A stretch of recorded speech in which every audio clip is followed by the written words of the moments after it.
Hello and welcome. This is Trusting Through Trials. My name is Kyla Inez, and I am the host of this podcast. Today, I would like to talk about the seemingly small things, just in general, like that can be seemingly small testimonies or seemingly small gifts or seemingly small sins even, and how those can turn into greater sins, and just warning of that, but also to encourage for people who feel like their stories are too insignificant compared to others. It's like, no, there's so much power in all stories. And so I kind of want to get into that, and also just how God appreciates the small things, because he really does. But yeah, that is the hope for today's podcast, is to get into that deeper. How long is this going to be? I have no idea. I do know that I only have like an hour and a half to film this, because one of my friends is coming over in an hour and a half. So I'm a little crunched on time, but not too much. I think that's plenty of time to get a podcast in. Yeah. So this is a Christian podcast if you are new here, but I'm sure you have figured that out. But that does not mean you have to be Christian to listen.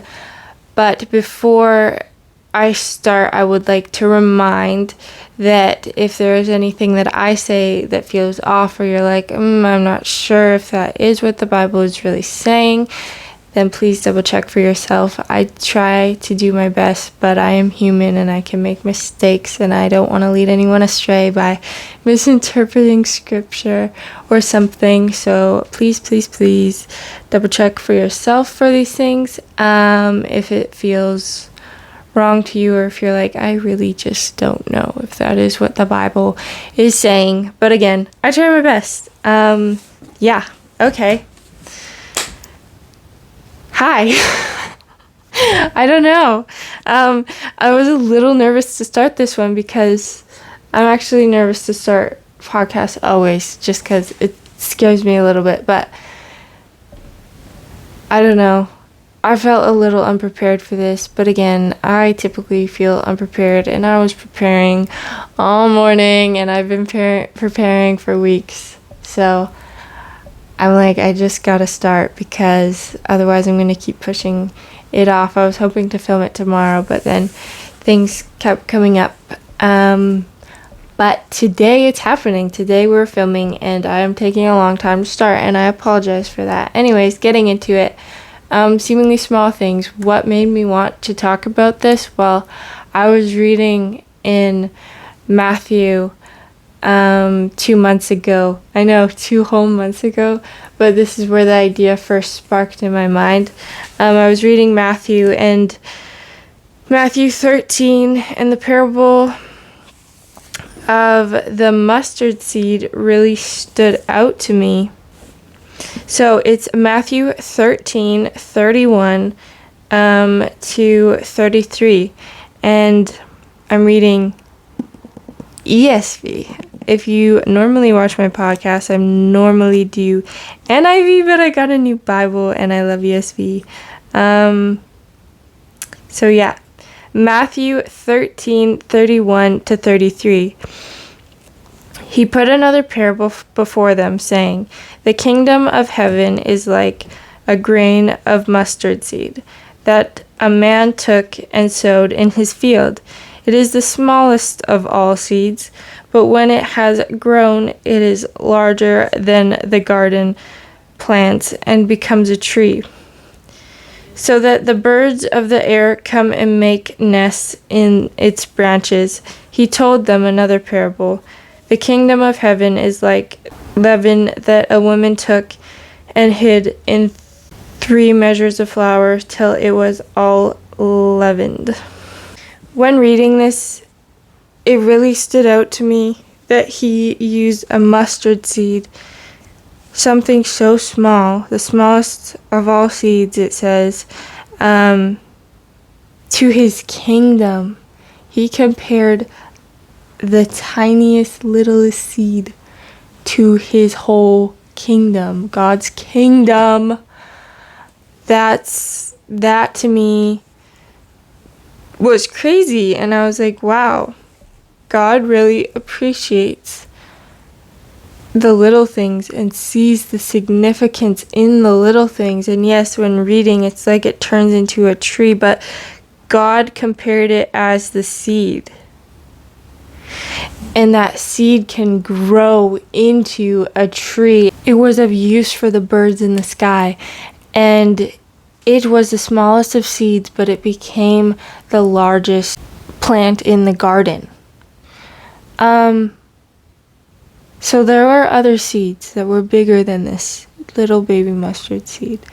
And yet the smallest of them all is the one that grew to be the largest. And I think it's a good reminder that the small things really do have purpose and significance, even from an outside view, when it's like, no, that's the smallest of them all. Like, what is that really going to do? The other ones are bigger. They're going to grow something larger. If you're a gardener, I'm not. You're probably like, that's not how it works. Seeds grow their own seeds. Seeds grow their own plants, and it doesn't matter what size, it'll grow into whatever. But that's not the symbolism here. The symbolism here is that it was something so small, and God still used it to compare to his kingdom, because God sees the purpose and the power in the little things, and God sees what these little things can become. He sees what they can become, and he sees how large they are.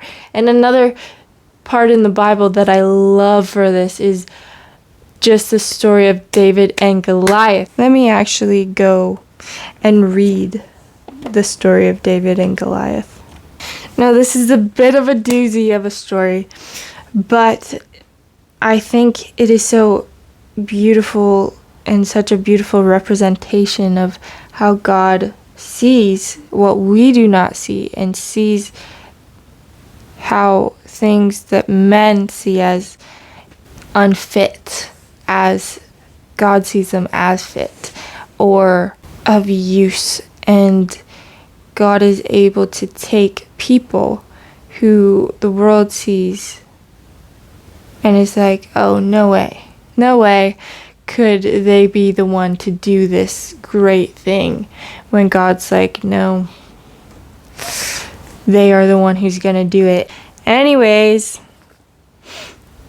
1 Samuel 17 is the story of David and Goliath, and I'm gonna try and power through it and then speak on it after, but just getting the whole picture I think is good and important. Oh, by the way, I'm going to probably butcher so many of these words and get them wrong for like names of places or names of people, so I apologize for that. I'm going to start at verse 23 and see where I go from there. As he talked with them, behold, the champion, the Philistine of Gath, Goliath by name, came up out of the ranks of the Philistines and spoke the same words as before. And David heard him. All of the men of Israel, when they saw the man, fled from him and were much afraid.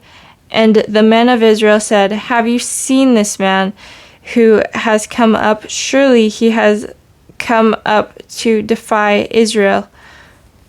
And the king will enrich the man who kills him with great riches, and will give him his daughter, and make his father's house free in Israel. And David said to the men who stood by him, what shall be done for the man who kills the Philistine and takes away the reproach from Israel? For who is this uncircumcised Philistine, that he should defy the armies of the living God? And the people answered him in the same way, so shall it be done to the man who kills him. Now Eliab, his oldest brother, heard when he had spoke to the men, and Eliab's anger was kindled against David, and he said, "Why have you come down, and with whom have you left those few sheep in the wilderness? I know your presumption and the evil of your heart, for you have come down to see the battle." And David said, "What have I done now? What is it not but a word?" And he turned away from him toward another and spoke in the same way, and the people answered him again before. When the words of David spoke were heard, they repeated them before Saul and sent for him.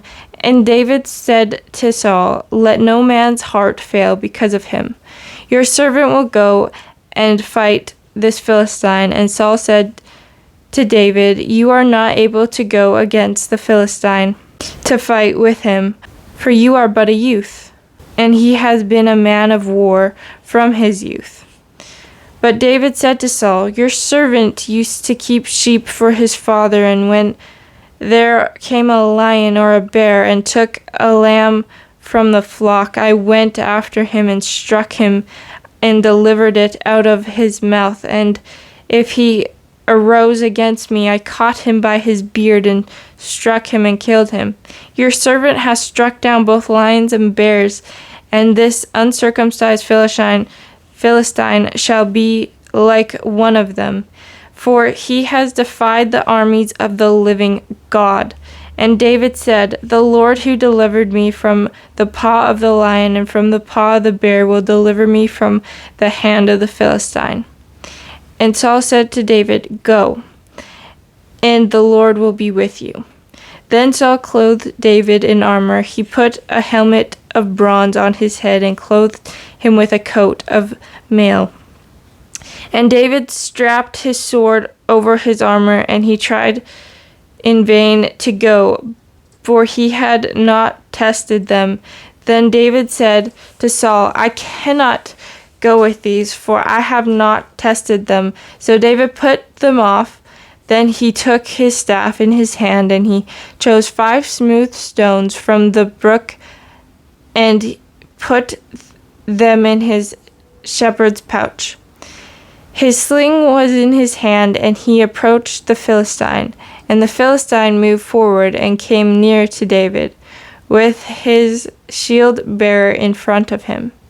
And David with the Philistine looked and saw, and when the Philistine looked and saw David, he disdained him, for he was but a youth, ruddy and handsome in appearance.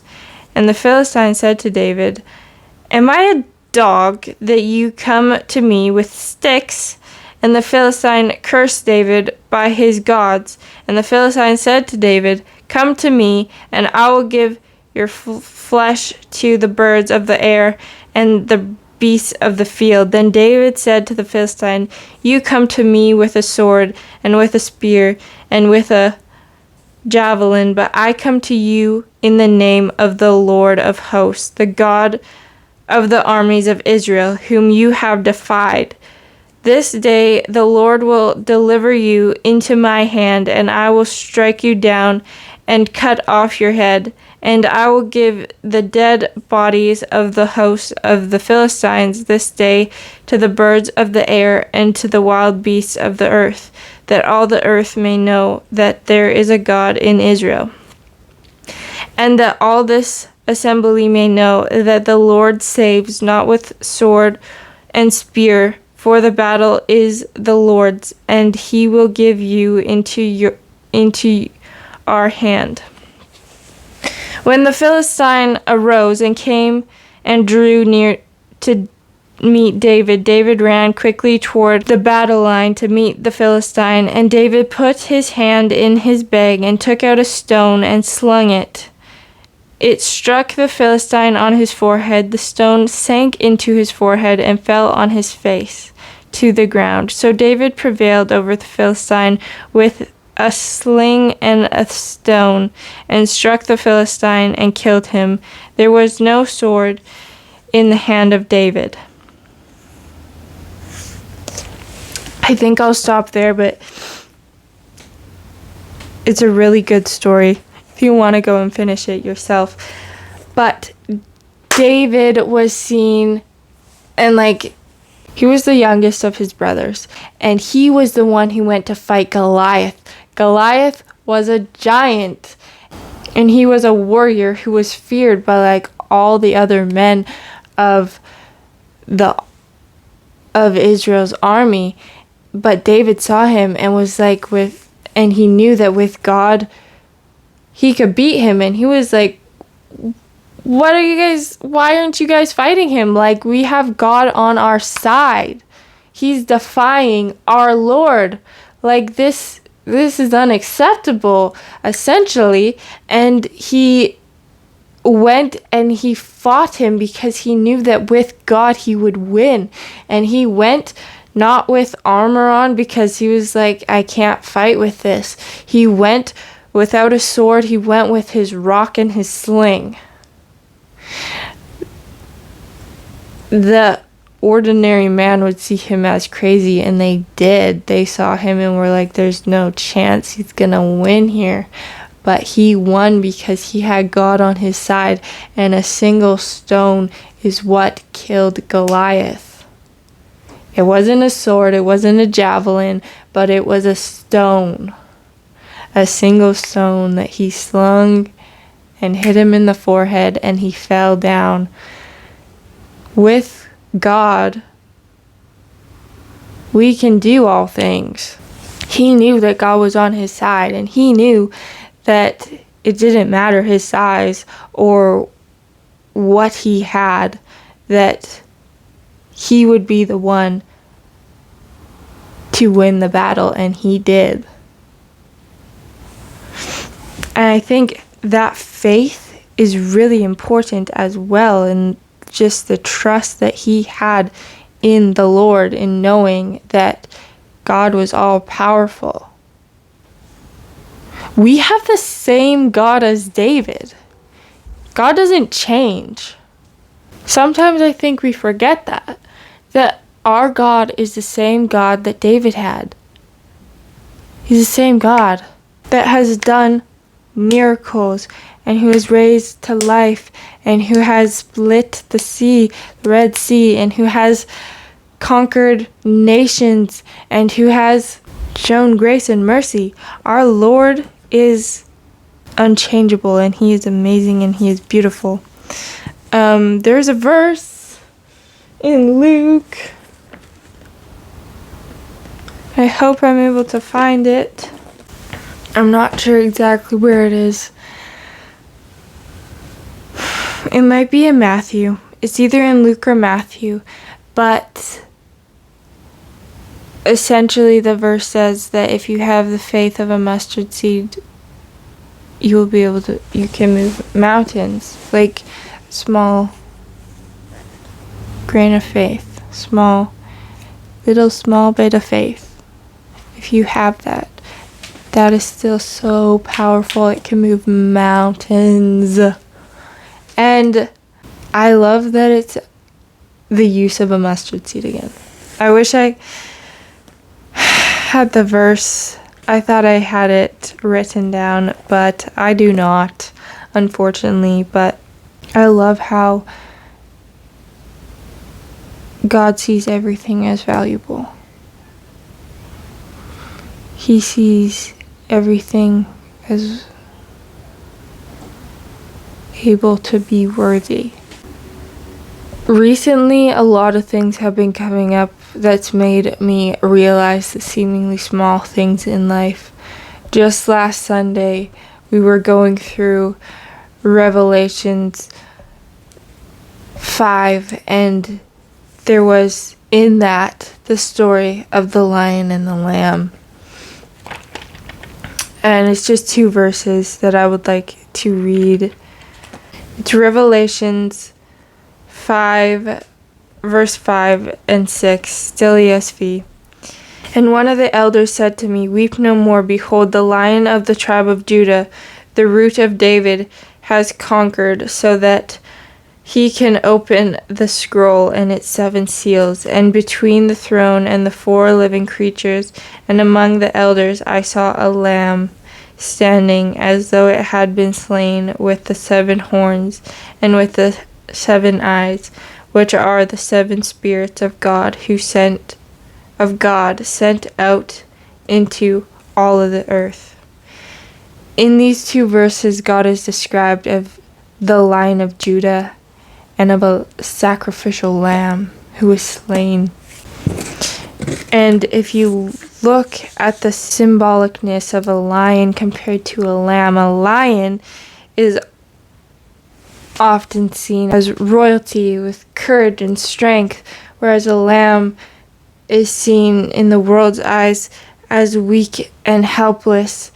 In the Bible, a lamb is often seen as innocent and as a sacrifice and is a symbol of redemption, because God has sacrificed himself for us, but he was the sacrificial lamb, and a lamb in the world's eyes is like weak and helpless. But God is also, in the same 2 verses, is both the Lion of Judah and the sacrificial lamb. When the elders said, "Weep no more, behold, the Lion of the tribe of Judah," it was talking about the little lamb. God as the lamb. The lamb was the lion. The lamb was seen as weak and helpless, who was the sacrifice.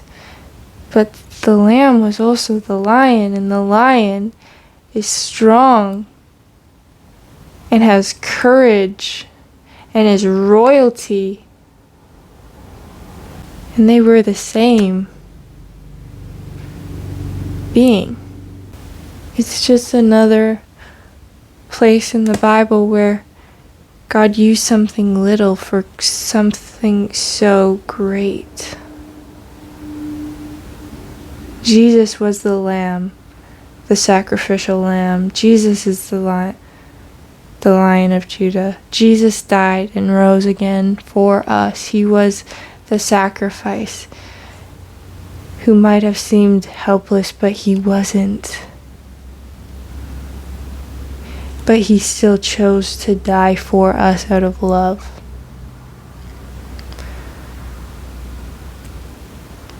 A lamb is something that is seemingly small, but so much life came out of that. So much power came out of that. Things of the world that are seemingly small are significant and shouldn't be pushed to the side or be like, no, like if you have something where it's like, yeah, but it's just a small thing, what's it gonna do? It could do so much. Now you might look at other people around you and be like, oh, their gifts are so amazing. Like God has gifted them with these awesome, amazing gifts. And here I am with what? What do I have? Whatever it is, it's small. And it has like no significance. And it's like, where did you get that idea? Because in the Bible, Jesus in so many areas uses the small things. The small things have so much power. Don't see your own gifts as insignificant just because they are seemingly small. Don't hide away because you think that someone else could do a better job. Nobody thought that David would be the one to kill Goliath. He wasn't the one that in the eyes of man was suited for it. We might not see what our stories or our gifts can do, but God does. God sees the bigger picture, and He gave those gifts, and He gives us whatever gifts it is. And you might be like, I don't even know what my gift is. Well, maybe it's just a loving heart. Maybe you have a loving heart and are able to empathize with people. That in itself is such a huge gift that from the outside people may not even see. You might be like, I am not a good speaker. I'm not really able to go out and share. I haven't been one who's been gifted to go out and to be a missionary. And so you might think, I don't feel like I can do much. Maybe God gave you a beautiful voice or a gift in music where you are able to bless those with your music, and you're able to worship Him even if you're not up on stage at church being in the worship music. Maybe you're just in the crowd, but people hear your voice, and you might be like, I don't want people to hear my voice. But maybe they do. And maybe it blesses them, and they're like, that is so beautiful. You don't know what your gift's real power is. And you may never know. Some people might get to know, but no one's ever going to know all the things that they have really done for the Lord, because some things are just planting little seeds. We might plant a little mustard seed and then continue on with our lives, and that can flourish into something far greater than we left it. Don't hold back because you think it's little. Nothing is really little in the midst of it all. Another thing that I feel like is important is oftentimes Christians will see their testimonies as insignificant or as a seemingly small thing. That it's like someone else's testimony has so much more power and can touch so many more people's lives. What does my testimony have? Like, it doesn't seem significant. But God created you. He has been with you for your whole life. He has seen everything. You wouldn't be on this earth if you didn't have significance, if you didn't have a purpose. God wouldn't have created you if there was nothing that could come out of your life. He created you with love and a purpose, and your story has so much power to it. I was talking to someone a while ago, and they were telling me, they're like, Kyla, my life isn't worth hearing about. And I heard that, and I said, all lives are worth hearing about. All lives are worth hearing about. No matter how seemingly small or seemingly insignificant it is, because you're like, well, I haven't really done anything. I haven't traveled the world. I haven't gone and spoken to all these people. I can't speak more than one language. I haven't gone and traveled outside of even my own province, or I haven't gone further than like an hour out of my town. Or you might be like, I'm not going to be a doctor. I'm not going to be someone who's going to save lives. I'm not this. I am not that. I am not this. What does my life have? I never had this strong struggle with this. I never got delivered from this crazy life of sin. What does my life have? It's insignificant. No. Your life is not insignificant. You wouldn't be here if your life was insignificant. You would not be here if there was not a reason to your life. God created you with love and a purpose. Why do we so often forget that? Why do we so often say that our lives are not of value compared to someone else's? Why do we so often say that other people's stories can help more than ours? Maybe. But your life can touch people in a way that no one else's life can. Your life is worth hearing about. Your life should be testified. And your life might seem insignificant to you, but it's not. God sees all that your life has been and can become and will be if you follow Him and His will and His path. Maybe you're like, I wasn't following God and I'm just now here. Well, that is a story of its own. How did you get to where you are? You might be like, I've grown up Christian. I've been Christian all my life. I never really had any struggle. That is beautiful. You had God's strength with you to turn down temptations that came. You never fell into the world. That is powerful.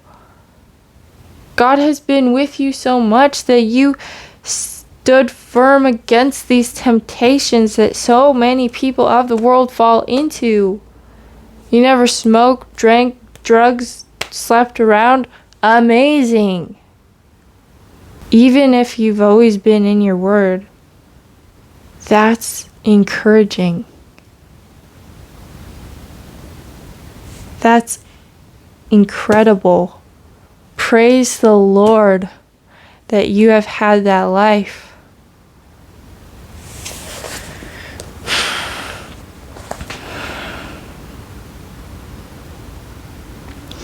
Something my grandpa had said to me was that someone should be able to see that you are a Christian by the way that you live your life. And without even having a conversation with you. I think that that's really important and is something that I strive to do and to strive to be as a Christian, that even if I don't even speak to a person, I sure hope that they're able to tell I'm a Christian. We should live our lives in a way that's pleasing and honoring to God. Even the little things may seem like insignificant, but if someone is watching our life, they might see the things we do and they see how we're acting, and if they know that we're a Christian and they see us doing wrong, then they're going to be like, oh, do they not even take their God seriously? We should take our life seriously for God, for Him, and for others around. Our lives are supposed to be witnesses. We should live as witness to God. And I was doing a Bible study recently with someone, and he told me a story that I was like, the first time I heard it, I was like, wow, that's an amazing reminder for people to just live in a life obedient to the Lord. And I asked for permission to use the story. I'm not going to go in as much depth as he had originally shared it, but essentially he was in church. There was a church event going on, and one of his teachers from his school saw him and just saw him in the church and was like, he's one of my students. He goes to the school I teach at, and he's in church. And it sparked something in his mind to be like, I feel like I'm supposed to start a Christian union in school. And seeing him in church is what made him be like, yeah, I gotta do this. He's a young man in church. I gotta start up this Christian union. It's not just, Christianity isn't just for the older people. Might have been something that was going through his mind before, but he didn't really do anything until he saw him in church and was like, wow, that's a young student in my school in church. I should do something. I should do this Christian union that I have in my mind. And so in like the next day or two, he went up to him and he said, hey, I'm thinking about starting this Christian union in school. Would you want to help me lead it? And he didn't have much support from other teachers or any other students. And he asked him and he was like, yeah, of course. Like, of course I will. And the student sitting beside heard this and asked, like, what was the teacher like talking to you about? What was he talking to you about? And so he told him, and he was like, oh, he like wants to start this Christian union. And he was like, no way, that's really cool. And that student didn't end up attending because he was, I believe, Mormon, but just the fact that the word was already spreading. And after the teacher had asked him if he would help lead it, I believe he did speak and asked some of the younger grades if they wanted to be a part of it. And it would go on every Wednesday. And the teacher would start off with praying and would end off in praying. And the other classmates would take part in it and would also pray. And so then everyone was taking part, and it wasn't just something where it was like, come, sat, didn't really listen, leave. Like, no, they were taking part in it. And it started off small, and it started off because a teacher saw his student in church, and he was like, the young people do care about God and can have relationship with God. And so he started this Christian union, and it started off small, and as the weeks went on, it grew bigger. And more teachers came in, and teachers would come in halfway through and listen in and then stay throughout the whole thing. And so something so seemingly small, and going to church and just being obedient to the Lord and living our lives in a way that he tells us to, so much can come out of that. Like, what if he didn't go to church that day and his teacher never saw him? Maybe his teacher still would have had the thought in his mind, but it wouldn't have gotten going as soon as it did. Something so seemingly small, being obedient. He didn't even know his teacher was there at the church. He didn't know that him just simply being there would start all of that. But it did, and I heard the story and I was like, whoa. That's amazing. That's crazy. Like, that, can I use that in my podcast for seemingly small things? Because just living our lives pleasing to God can seem seemingly small. And just someone else seeing and viewing our life and the way we live our life has impact and power in itself. Hopefully I told that story well enough. I'm gonna have to ask if I said it well, but hopefully I didn't totally butcher that. I don't believe I did, but I don't know. Yeah. One thing with me is I absolutely love creation. I love the sky. I love plants. I love seeing it. I love being in the outdoors. And sometimes I love to look at like a leaf or even a grain of grass or a flower petal or a flower and just look at all the details it has. Like the stems on a flower can have like little fluffs, little hairs, or like on a leaf, and just seeing all the like kind of veins through it. How some edges of a leaf can like have a little spikiness, some are smooth, some leaf have like fluff and some are smooth. Like grass has little hairs on it. It has vines going out, like veininess going out in and throughout it. God puts so much detail into everything. So much detail in us, and so much detail in his creation, and so much detail in the sky, and in clouds, and in leaves, and in bark of trees, and in the water even. That in itself is like, it could be so much simpler. But God puts the little things in. God puts the little details in. There's a verse in Luke 12, verse 6 and 7. Are not 5 sparrows sold for 2 pennies, and not one of them is forgotten before God? Why, even the hairs of your head are numbered. Fear not, you are more valuable than many sparrows. God knows all of his creation. He knows all of the sparrows out there, and we are so much more valuable, and he still takes care of them. He takes care of all of creation, and he knows every single hair on our head. He knows the little details about us. God knows everything. God sees and appreciates the small things. God appreciates the details, the small little details.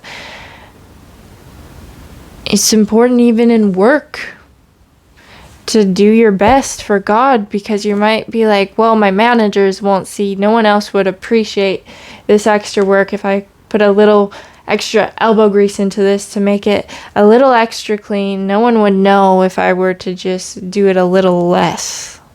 Like, it would still be sufficient enough for closing. But God sees the extra work that you do. Every little thing is important, and God sees it all. And the flip side of all of this is even the small sins have significance, and you might be like, well, if I tell a little white lie, no one's gonna know. Like, what's it gonna do? What's it gonna affect? Well, maybe no one will find out, but it might make you do it more often, and you might realize, oh, I can get away with this. And then what is that going to lead to? It's going to lead to you being like, oh, if I just sin a little more, if I tell a little bit of a bigger lie from that, then what's it really going to do? And then you're allowing yourself to sin, and you're normalizing it, and you're justifying it when it shouldn't be. And it's a really dangerous thing to play with sin like that. Like, if you're struggling with lust and you're going into something and you're being like, I don't feel like I should continue this. Like, it's a little bit tempting. But then you're like, no, like, it's little. What's it really gonna do? And then, so you watch something, and then, or you allow yourself to read something, and then you read more things like that because you justified it. And then you allow yourself to do just a little more, and you justify that little bit more. And you're like, well, it's not really gonna do anything. Like, it's fine. And then you keep doing that, and it grows bigger, and then all of a sudden it started off as a seemingly small thing, that because you justified that, you allowed yourself to do so much more. Where at the start, if you were to look at yourself and be like, oh, I would never do that. Like, whatever that is, I would never. But then you justified these little bits, this little bit more, this little bit more, this little bit more, until you were there. It might have been over a long stretch of time, but it's dangerous. It's dangerous, because what does sin lead to? Sin leads to death without Jesus. Don't fall away because you're justifying little sins. No, I'm not saying a little sin is going to keep you from going to heaven, because we sin each and every single day unintentionally. Sometimes intentionally. Sometimes we're like, well, I'm going to do it. And then you later ask for forgiveness. But we sin each and every single day. It doesn't matter that we're saved, we're still going to sin. But justifying our sins is not okay. But that's a really dangerous thing. And what if we do that so much so that we fall away from God? And I'm not saying this is the case every single time. I'm just saying it is something to be cautious about. There is nothing that is really small if you have the big picture and you see it all. Every little thing has significance and power. And you might not even realize that you were justifying these little things. But once you justify it and you accept it and you're like, it's fine, then it makes the next thing seem not so bad. Another thing that to do with seemingly small things is we tend to forget a lot about all that God can do, and we seem to forget the power in the simple gospel, even the seemingly simple gospel, I like to say now. But people know the simple gospel, and they know that there's so much power in that, but it's the seemingly simple gospel, because it's not really a small thing. It's not really a small message. It still has so much power and so much depth and can save. We also tend to forget all the simple truths, all the simple small truths, the seemingly simple small truths of the Bible, that God is always with us, God loves us, God is gracious. Cast our anxiety on Him, for He cares for us. We seem to forget all these things, that we can just cast our anxiety onto Him. We can surrender ourselves to Him. We can surrender our lives to Him, and He will take care of us. God takes care of all the creatures on earth, and we are so much more valuable. He takes care of the sparrows, and we are so much more valuable than many sparrows. God will take care of us. We can surrender our lives to Him, and we can live in peace in knowing that. No, our flesh isn't always going to allow us to feel peace, but God gives us peace. God gives us all this love and all this comfort. And He is really always with us. And there are so many things in life that seem so seemingly small, but nothing is really small. So when it comes to doing wrong, be extra mindful with that, because our lives are a testament to who we are. And if we're saying that we are Christians, then people will see the things that we do, and it's like, it's a seemingly small thing. Like, what's it really gonna do? We don't know who sees what. Someone could be watching us, and someone could see us do something out in public, or it's like, I shouldn't really do this. This isn't really Christian, but it's just one time. Like, who knows? Maybe someone around you knows you didn't even know they were there, and they see you do something wrong, and they're like, I thought they were a Christian. We should live as though someone is always watching us, because someone is always watching us. God is always watching us. He sees how we live our lives. But we don't always take that seriously. 1 Peter 3 verse 15 says, "But in your hearts honor Christ the Lord as holy, always being prepared to make a defense to anyone who asks you for a reason for hope that is in you, for the hope that is in you, yet do it with gentleness and respect. Always being prepared to make a defense to anyone who asks you for a reason for the hope that is in you." We should always be prepared to make a defense for the hope that Jesus gives us that is inside of us. And a lot of that can come from our stories, from our testimonies, to give real experience to why as a defense. We should also take that as being in our words and storing up these verses in our hearts so that we are always ready if anyone were to come up and ask us.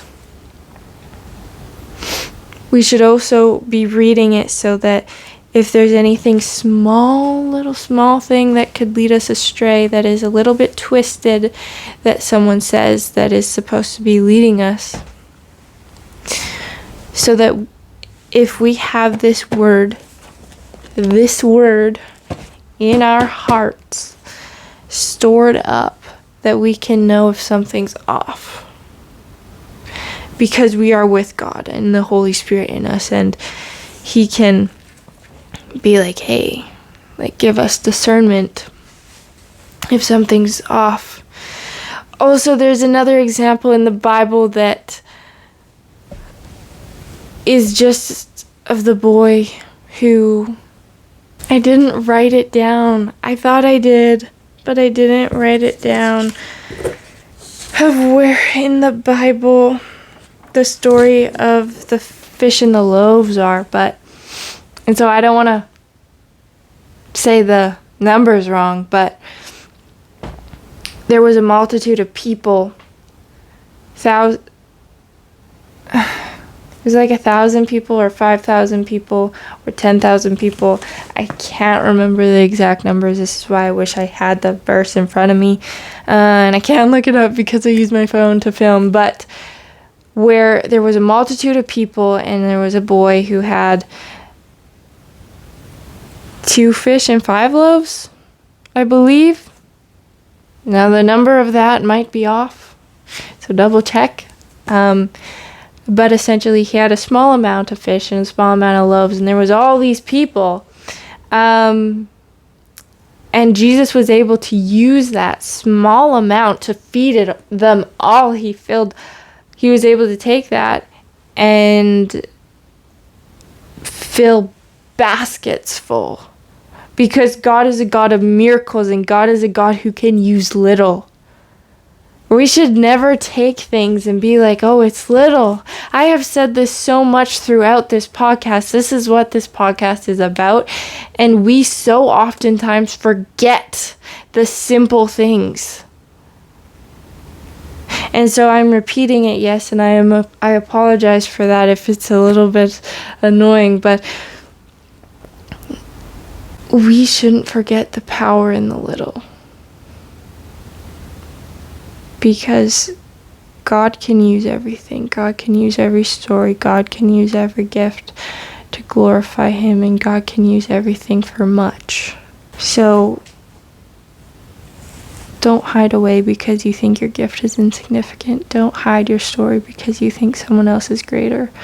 Yours has power and a purpose. Your life has a purpose, and you should testify of what God has done for you in your life, because it does have power.